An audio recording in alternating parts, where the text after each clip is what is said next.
Fixar comentário. Ok, eu recebi algumas perguntas e eu queria dar só mais uns minutinhos aí para entrar a galera. A gente falar um pouquinho. Minhas lives geralmente são rápidas, duram cerca de 20 minutos. Há 2 minutinhos a gente começa. Eu vou falar um pouco sobre fotografia arquitetônica ou fotografia de arquitetura. Boa noite, jovem. Américo Lunes. Até meu cachorro está assistindo a live hoje. E falar um pouco sobre fotografia de arquitetura, né? Foi até uma pessoa que me questionou algumas lives atrás. Falou assim, pô, André, se você é fotógrafo de arquitetura, é arquiteto, por que você não faz uma live sobre fotografia de arquitetura? Não seria interessante? Aí eu falei, pô, pois é, né? Vamos trabalhar para isso. Então eu selecionei alguns conteúdos, alguns temas, e com base que o pessoal perguntou, e eu vi que é um tema que dá para puxar mais de uma live, para a gente poder fazer essa troca que é bem interessante, troca de experiência e assim vai. E eu gostaria que, se vocês já tiverem alguma dúvida, vocês comentarem na live, né, sobre fotografia de arquitetura, ou algum caos, alguma dúvida que vocês tenham, para a gente começar, para eu poder responder, e caso não dê para responder hoje agora, a gente traz num próximo momento, que é interessante fazer essa troca, certo? Então aguardar aí mais um minutinho, 7:05, eu começo a falar sobre fotografia de arquitetura ou fotografia arquitetônica. Então eu separei alguns 1, 2, 3, uns 5 itens aqui para falar, mas eu devo falar bem de uns 3, senão vai ficar um negócio muito extenso, para não estender muito, certo? A maioria que está aqui é fotógrafo, né? Olá, tudo bem? A menina da câmera. A maioria que está aqui já é fotógrafo e provavelmente alguns aqui eu conheço já fotografaram arquitetura, né? Algum projeto de arquitetura ou algum projeto de engenharia. A América estava fotografando essa semana um projeto de engenharia, né? Eu vi lá no Instagram dele, nos stories. E eu vou começar então a falar um pouco para quem é de fora, não conhece tanto. A fotografia de arquitetura, né, essa fotografia arquitetônica, ela tem uma característica muito definitiva, né? Você acaba fazendo a foto, diferente quando você vai fotografar uma pessoa ou você vai fotografar uma celebridade, alguém, fazer um retrato, né? A fotografia de arquitetura ela tende a ser definitiva. Você fotografa uma vez, você vai refotografar aquele ambiente ou refotografar aquele prédio, a não ser que você faça alguma obra ou alguma reforma, alguma modificação, mas elas tendem a ser definitivas. Então, quando você vai fotografar algum ambiente, ele precisa estar muito bem organizado, muito bem produzido, muito bem montado, muito bem decorado, né, de acordo com o seu cliente ou a demanda que você tem, para poder fazer essas fotos. E uma coisa que é muito característico da fotografia de arquitetura é justamente a ampla profundidade de campo que você tem. Vocês já devem ter observado, quem já fotografa já sabe disso. A gente vai trabalhar sempre com fotos com diafragmas bem fechados, para você ter a maior campo, né, maior plano focalizado possível. Então, quando você vai fazer uma fotografia de arquitetura, o ideal é que esteja focalizado, né, o mais próximo da câmera até o final da parede, o infinito, ou pelo menos todo aquele prédio que você vai fotografar, aquela edificação, aquela construção. Então, para isso é necessário, para a gente ter essa qualidade de imagem, para ter essa profundidade de campo, essa definição, né, esse foco, né, esse plano de foco estendido, a profundidade de campo, a gente vai estar utilizando um tripé, né? Pensando que a gente vai estar trabalhando com fidelidade de cor, com a melhor qualidade de cor, trabalhando no ISO 100, ou seja, com um sensor sem dilatação de sensibilidade, o sensor puro, e a gente vai estar, para poder aumentar essa profundidade de campo, a gente vai fechar o diafragma.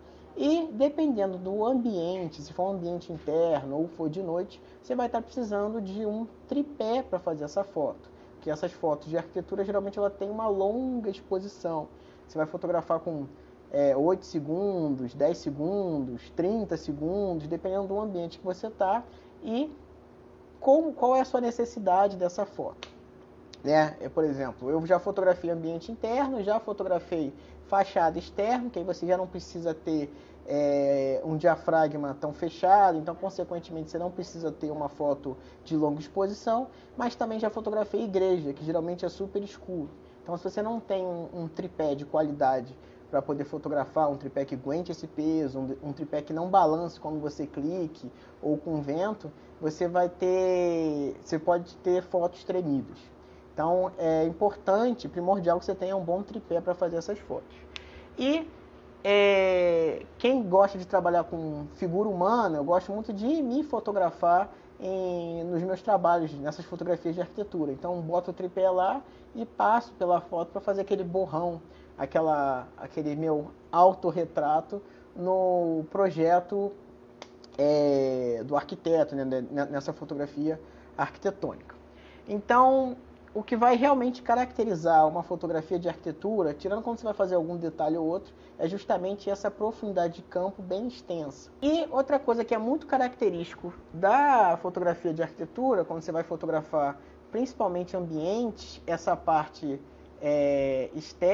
interna, você vai precisar de uma lente grande angular, né? Você tem você tem uma gama de lentes no mercado que você vai fazer, que você pode adquirir para fazer essas fotos.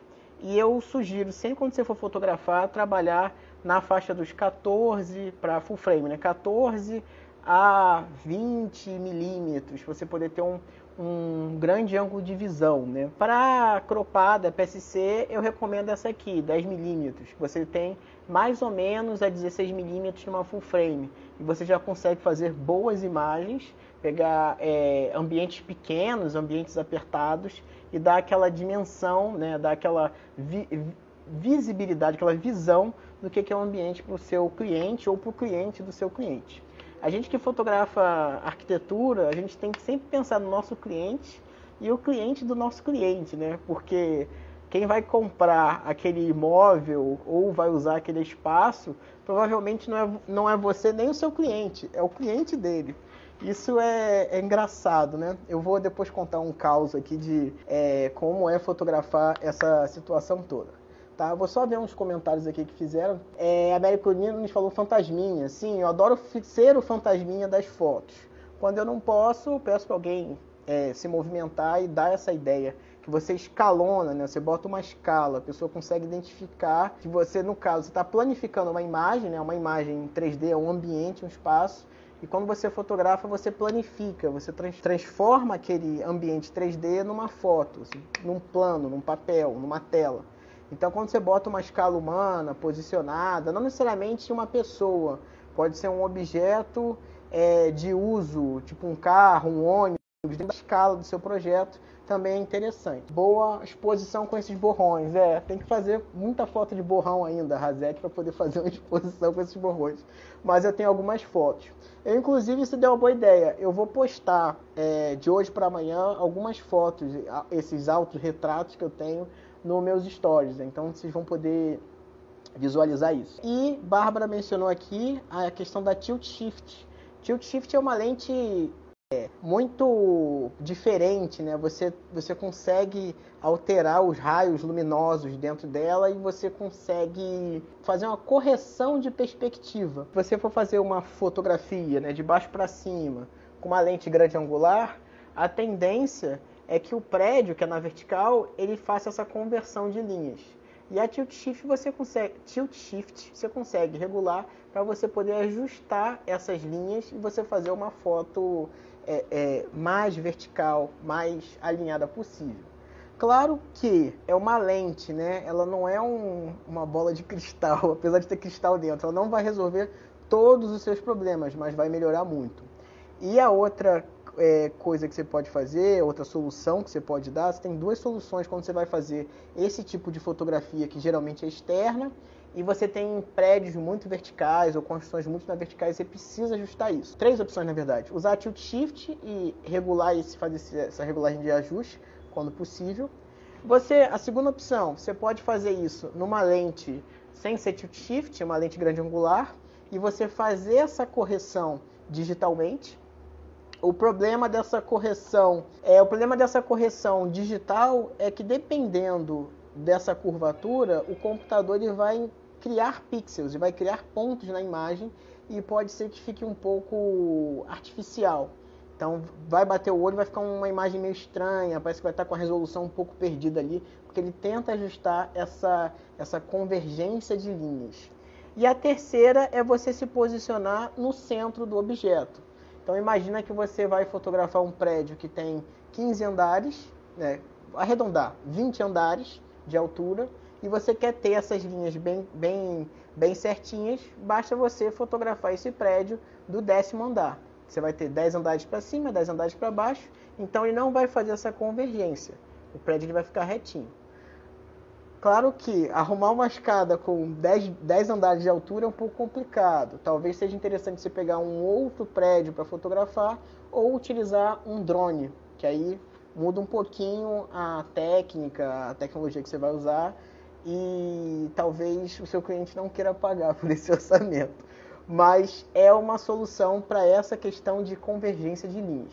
Você também pode se afastar mais do prédio, se afastar bastante, se tiver essa possibilidade, porque você vai centralizar a base do prédio no meio da lente, né? Então metade do prédio para cima, metade da lente para cima é o prédio e metade da lente para baixo é rua, é chão.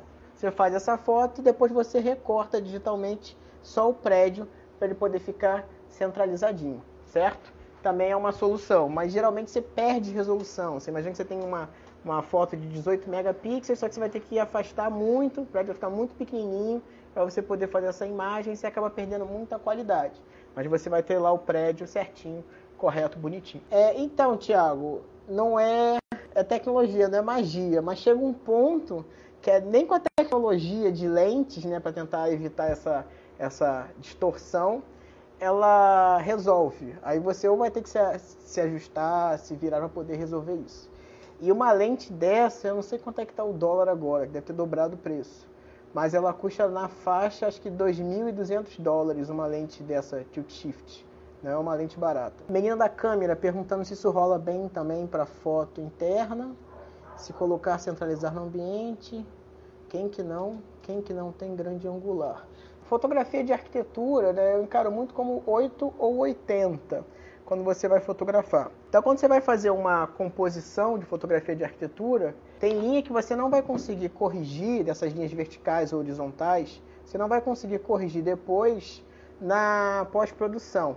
Eu vou explicar por que isso para vocês. Quando você for fotografar ambiente interno, qualquer outra coisa, o que é importantíssimo quando você vai fotografar, nessa questão das linhas, né? Que quando você vai planificar um ambiente, você vai trabalhar muito com linhas, a composição é toda baseada em linhas. E você vai ter que estar muito atento com relação aos 3 eixos que você vai trabalhar na câmera. Né? Você tem esse eixo aqui horizontal, aliás, você tem um eixo vertical e você tem um eixo X aqui também. Que às vezes você vai fotografar a imagem, né? Aqui está direitinho, né? Horizontal e vertical, mas no X ele está um pouquinho inclinado. Pronto, é o suficiente para todas as suas linhas verticais elas convergerem para algum lado. E isso, quando você for tentar corrigir no Lightroom, no Photoshop, vai te dar dor de cabeça. Provavelmente, dependendo da lente que você for estar usando, principalmente se for uma grande angular, você acaba perdendo foto. A menina da câmera, existe uma 1020 que serve para frame também, mas ela não tem a full frame e tem a PSC, Sigma também. A PSC é 4,56 e a full frame é 3,5 a abertura dela.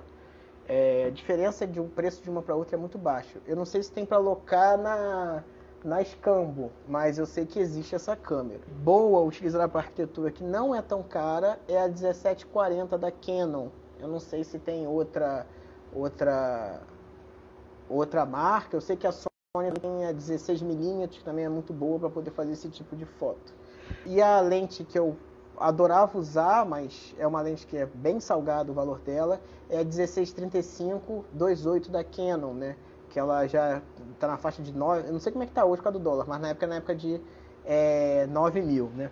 Essa daqui ela faz vinheta, talvez a vinheta te atrapalhe um pouquinho, porque ela tem um ponto que ela faz a vinheta e tem um limite, você não vai conseguir utilizar ela na full frame em 10 milímetros. Talvez você tenha que usar em 17 ou 18 para 20, para poder não vinhetar. Aí pode ser que dê uma aberraçãozinha cromática, fica aquela marcação azul em volta, mas dependendo da tua resolução, você consegue cropar isso no programa de edição e resolve esse teu problema. Você não vai ter dor de cabeça com isso. Eu fotografo às vezes com essa lente na full frame e depois eu corto, faço fotos quadradas e fica massa. Funciona.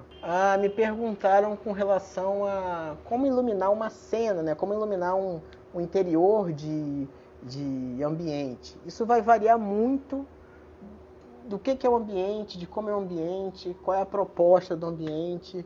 Tudo isso vai interferir de como você vai precisar iluminar esse local, né?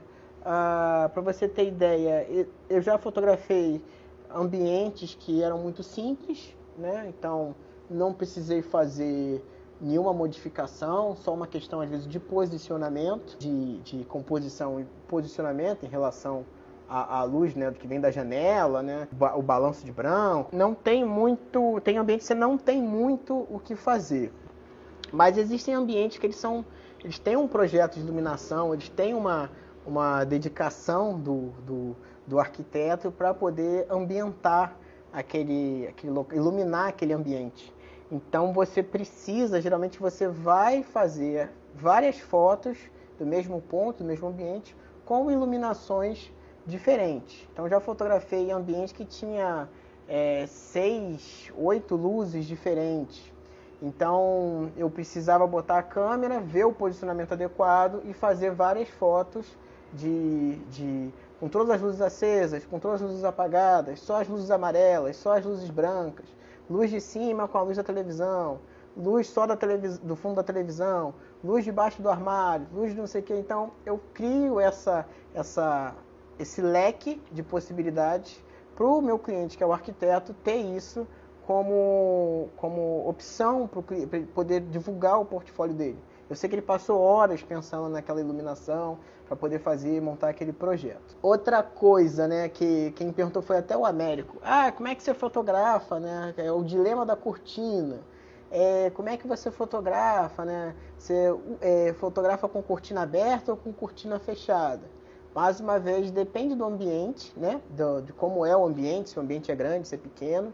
E vai depender do ambiente, do seu posicionamento, onde é que você vai se posicionar em relação à janela, e também do horário que você vai fotografar.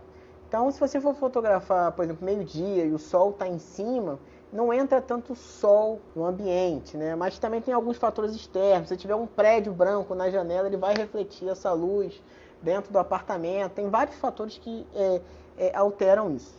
Mas quando tem cortina, eu geralmente faço foto com cortina fechada, que aí eu aproveito mais a luz interna, a luz do ambiente. Então vou deixar as luzes acesas, vou fotografar. Então a luz que tá no ambiente, geralmente ela é um pouco mais quente que a luz que ela vem de fora, né? Como a luz ela vem de fora, mesmo sendo do sol, que vem no balanço de branco, 5.200, 5.500 Kelvin.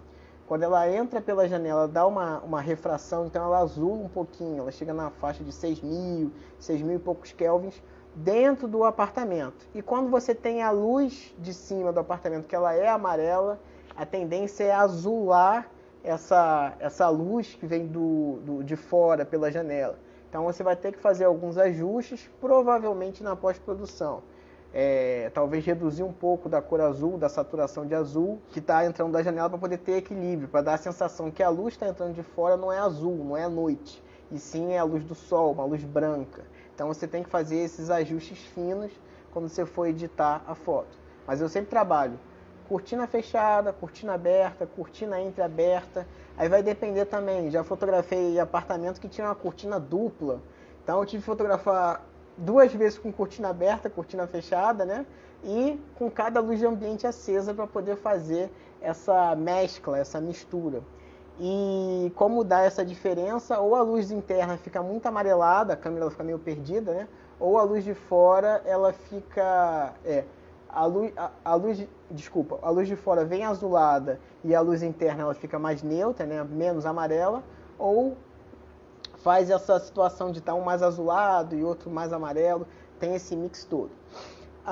Então, essa questão da cortina, eu gosto de trabalhar com cortina, que eu dou mais opções, inclusive de decoração, para o arquiteto, meu cliente. Então, cortina fechada é um ambiente, cortina aberta é outro ambiente. E o que eu geralmente faço com cortina aberta é HDR, né? Então, eu faço várias exposições para ele poder ver o ambiente dentro e a janela, o que tem lá fora. Às vezes é bom porque tem uma paisagem massa, às vezes é ruim porque a paisagem às vezes é a fachada de outro prédio, não tem muita graça. Mas eu sempre eu dou essa opção pro meu cliente, pro meu arquiteto, para ele poder ter essa possibilidade também. Tá, pergunta da menina da câmera, a Sony 16mm. Sim, a Sony 16mm, full frame, ela funciona bem. Ela é uma grande angular bacana para fazer esse tipo de fotografia. A lente mais indicada que o pessoal usa para fazer fotografia de arquitetura, geralmente é 14mm. Ela é fixa, específica, se eu não me engano ela é 2.8 ou 4. Acho que é 2.8. Só que é uma lente caríssima. É lente de $2.000, $2.500. São lentes caras, mas ela tem uma qualidade ótica absurda. Pergunta do Thiago Lacerda. Como é que rola a fotografia de interiores, mais especificamente dos banheiros, pois são pequenos e apertados e tem espelho ainda mais. Aí Bárbara respondeu, banheiro com espelhos, o terror. Realmente é difícil, bem difícil fotografar banheiro, e banheiro é um local que a gente vai fotografar e com certeza tem Photoshop. Essa é a pior parte que tem. É a pior parte que tem. Porque você tem que apagar tripé, você tem que apagar a câmera, você tem que apagar um monte de coisa e dá muito trabalho. E às vezes, por mais que dê trabalho, ainda não fica bom, ainda tem esse detalhe. Você faz um ajuste na imagem, você tenta resolver da melhor maneira possível, mas dá problema. A questão do espelho, né, de fotografar espelho, vidro, ele além do reflexo, ainda tem... já fotografei em alguns lugares que às vezes o espelho está antigo e dá aquela sensação que está sujo, mesmo não estando sujo. Então também não fica muito legal na foto, porque pega tudo, né? Você consegue ver isso com cautela e dá a sensação que está sujo mesmo não estando. É uma coisa que eu peço para limpar na hora. Se não der para limpar, eu também não costumo ficar fazendo maquiagem digital, não, né? Porque não compensa fazer esse tipo de trabalho. Com relação a ambientes muito pequenos, como o banheiro, a gente geralmente fotografa na vertical, né? Porque na horizontal você vai pegar parede, que é muito apertado, né? E corta o chão e o teto. Na vertical você pega menos parede, né? menos composição com parede, você pega o piso e o teto. Então você vai conseguir fotografar detalhes no teto, você vai conseguir fotografar a bacia sanitária, a pia, né? o lavatório, e pelo incrível que pareça, você faz o ambiente crescer, né? Porque você não está apertando o ambiente, né? Você está expandindo um pouquinho mais as paredes e você tem a foto na vertical. Então, vira a câmera e fotografa. Com relação aos espelhos, o ideal é sempre você posicionar a câmera na junta, né? Onde é que tem a união dos espelhos. Porque ali, por ter essa diferença, o tamanho da câmera no reflexo ele geralmente diminui. Se aumentar é problema, escolhe outro lugar. Mas interfere bastante na hora que você vai fotografar, você tem que fazer esses ajustes, além de posicionar. Às vezes você tem que deitar o tripé para poder caber na direção. Eu já fotografei banheiro deitado no chão, de ter que fotografar e me jogar no chão para poder botar o timer na câmera, dar o clique, me jogar no chão para poder bater a foto. Porque ou eu fotografava dentro do banheiro ou eu não fotografava, porque o banheiro é muito apertado, muito pequeno. E a fotografia ela acaba enganando muito quem vai comprar o apartamento ou quem vai morar lá, justamente por causa dessa questão de grandes angulares. Deixa eu ver aqui outros comentários. Mas banheiro dá trabalho por conta disso. Não só banheiro, tem alguns projetos de arquitetura, sala, corredor, que tem essa questão do espelho e você precisa, de certa forma, fugir retratar aquele ambiente, fotografar aquele ambiente, fugindo da questão do espelho, né? Porque quanto mais trabalho você tiver na pós-produção, mais tempo você vai perder, mais dor de cabeça e etc. E se você pode resolver ali na hora, dar a solução ali na hora, daquele enquadramento, daquela composição, você resolve ali na hora. Tem alguns ambientes, né, acho que eu já comentei isso até com Bárbara, que o projeto de iluminação ele não é muito bom, digamos assim. O ambiente fica escuro e é terrível você fotografar um ambiente que é escuro. Imagina como vocês estão me vendo aqui agora, você tem uma luz forte aqui em mim e uma luz lá no fundo. Todo outro ambiente, quando você vai fotografar, fica escuro. E isso dá um trabalho, né, de certa forma. Às vezes eu preciso ser até um pouco empírico quando vai fazer a fotografia, né? Eu já fotografei um quarto num hotel aqui em Recife, que era mais ou menos isso. Você tinha um quarto que era enorme, devia ter uns 12 metros de comprimento, uns 12 por 4, né? E você tinha aquela luzetinha de cabeceira, uma luz em cima da cama e um lustre num outro canto para leitura. Só que todo o resto do quarto era breu, era escuro. Se eu fosse fotografar, para poder enxergar o ambiente, né, o lustre ia estourar demais, né, você ia ter uma complexidade muito grande para fotografar. Então, como é que eu fiz essa foto? Eu vou até resgatar essa foto e vou ver se eu coloco também nos stories. Eu fotografei, eu acho que umas 10 vezes até acertar. Porque eu fotografava com o ambiente todo apagado, né, e ligava e apagava a luz, essa luz desse lustre, por uma fração de segundo. Que era o suficiente, que a luz era muito forte, mas direcionada, para poder dar a sensação de que o lustre, né, ele estava aceso e iluminando aquele ambiente que estava ali.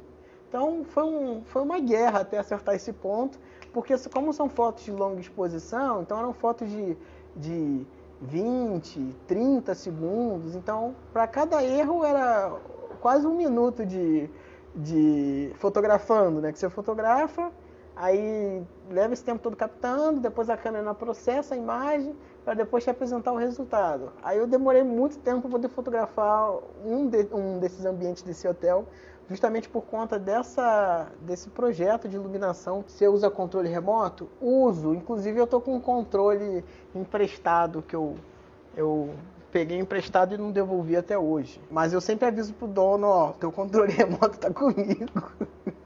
Tem que devolver. Eu tenho um controlezinho daquele da Canon, né? Tenho não, é dele, né? Tava até por aqui, mas eu não vou achar agora não. Que você consegue fotografar remotamente, né? Só que às vezes o fotografar remoto, você tem que acertar no ponto certo, na direção certa da câmera, que às vezes ele não fotografa. E eu tenho às vezes eu fico revoltado, que eu clico e não vai. E o que eu geralmente faço, além do controle remoto, eu boto o temporizador, né, de 2 segundos. Que eu tenho 2 câmeras, uma fotografa direto e a outra só fotografa com temporizador. Que aí você clica e tem 2 segundos para vazar da cena. E já fiz, é normal você fotografar e sair na câmera, sair na foto, isso faz parte do processo, mas esse disparador ele funciona muito bem, eu recomendo que vocês tenham. Eu acho que deve vender na Escambo também, né? Eu lembro que na época era coisa de R$30, deve custar entre R$30 e R$60, dependendo de você compra e da marca. Você consegue temporizar. Você pode fazer isso, dependendo do modelo da sua câmera, pelo seu celular também. Você conecta Wi-Fi, etc. E você bota para controlar direto do seu celular. Tem até o Live View, você tem isso também para fazer, é uma possibilidade. Ou então você bota um temporizador direto da câmera. Você bota para temporizar, clica e espera ela fotografar. Outra dica importante que eu lembrei agora, falando em temporizador, é que o ideal é você trabalhar, quando você for fazer fotografia de arquitetura, é já deixar no Live View, por conta do espelho, que o próprio movimento do espelho ele pode dar uma trepidadinha na câmera e tirar com isso o foco, né, a nitidez da tua imagem. E você pode usar ou no temporizador no clique ou no disparador remoto. E sempre ter cuidado, se você for clicar na câmera, quando você for clicar, o tripé está bem estável. Você não dá aquele clique, ela dá aquela balançadinha que é o suficiente para arruinar teu trabalho na pós-produção. Sobre causos, né, que eu falei que ia comentar alguma coisa sobre causos, eu fui fotografar uma igreja aqui em Pernambuco para o projeto Acesse Igrejas, né, sobre patrimônio. E igreja, geralmente você tem essa questão da luz natural, que ela entra com uma força enorme na entrada, né, na porta da igreja. Aquela luz toda. Só que passou 4, 5 metros dali e começa o breu tomar conta do ambiente. E isso dificulta um bocado para a gente fotografar, né? Quando você vai fazer foto interna, né, você consegue ter aquela percepção de cor massa no perto da porta, que é bem iluminado, mas quando chega lá para o fundo, você começa a ter faltar luz, né? Aí você tem a opção de fazer o HDR, de pegar várias exposições e depois juntar na pós-produção. E o que eu fiz da última igreja que eu fotografei que deu certo, que foi legal, eu levei um painel de LED, um refletor de LED, e eu liguei lá no altar. Então o altar ele ficou iluminado, né, que geralmente é a parte que fica escura, que você não consegue ver, que você não consegue fotografar direito. Então o altar ficou iluminado, eu rebati a luz e eu fotografei a nave, né, o salão principal da igreja, de maneira mais equilibrada, mais distribuída, evitando ter que ficar fazendo HDR, né, fazendo esses ajustes que eu acho que fica um pouco artificial para a imagem no computador. Pois é, a igreja é um negócio triste. E eu tive... Inclusive, Américo tá aí, né? Eu fui fotografar uma vez uma igreja pro Américo, que foi a igreja Nossa Senhora da Penha, Basílica Nacional da Penha, que fica ali perto do São José. O cara que iluminou a igreja, ele iluminou a igreja de uma maneira que ele sacaneou o trabalho do fotógrafo. Porque quando o pessoal vai iluminar, vai fazer esses trabalhos de iluminação, eles nunca usam luz branca, né? Você tem a questão do balanço de branco e etc. E para você ter uma luz boa, com uma boa... para você ter um IRC bom, uma lâmpada com IRC bom, uma lâmpada cara. E a galera geralmente usa aqueles refletores par, né? Para poder jogar aquela luz no teto, fazer aquele negócio todo. Só que a igreja ela era rosa, magenta, né? E o magenta, ele é uma mistura de vermelho com azul, né? No padrão aditivo. E ele jogou uma cor, não foi branca, ele jogou uma cor amarela, mas era um amarelo mais denso. Então, quando eu baixei as fotos, né? O que era para ser rosa ficou amarelado. Ou seja, recebeu verde no padrão aditivo. E a igreja, na verdade, ela é magenta. Então, quando você ia fazer o ajuste do balanço de branco, ou ela ficava rosa, com uma iluminação com a cor meio de burro quando foge, ou então você acabava puxando para o branco e ela ficava esverdeada. Ou seja, descaracterizou a cor da igreja na fotografia. Eu lembro que assim que o Américo pegou esse material, falou assim: André, o que você fez e tal, e não sei o que, e parará. Aí depois, quando eu baixei o material, fui tratar, fui ver, era justamente essa questão do balanço de branco, né, que ele jogou uma cor que alterou a cor natural do objeto. Aí o cara, tipo assim, a igreja é rosa. Se ele usasse uma cor, que vermelho em igreja fica um negócio muito estranho. Mas se ele usasse uma cor rosada ou o próprio branco mesmo, não teria problema. Como ele jogou uma luz que tinha, era uma luz quente e alterava isso, então ficou tudo meio perdido. Aí eu imagino que deve ter ficado, porra, André não fotografou tudo errado e tal, e etc. Porque ele provavelmente, quando foi fotografar, ele usou o flash.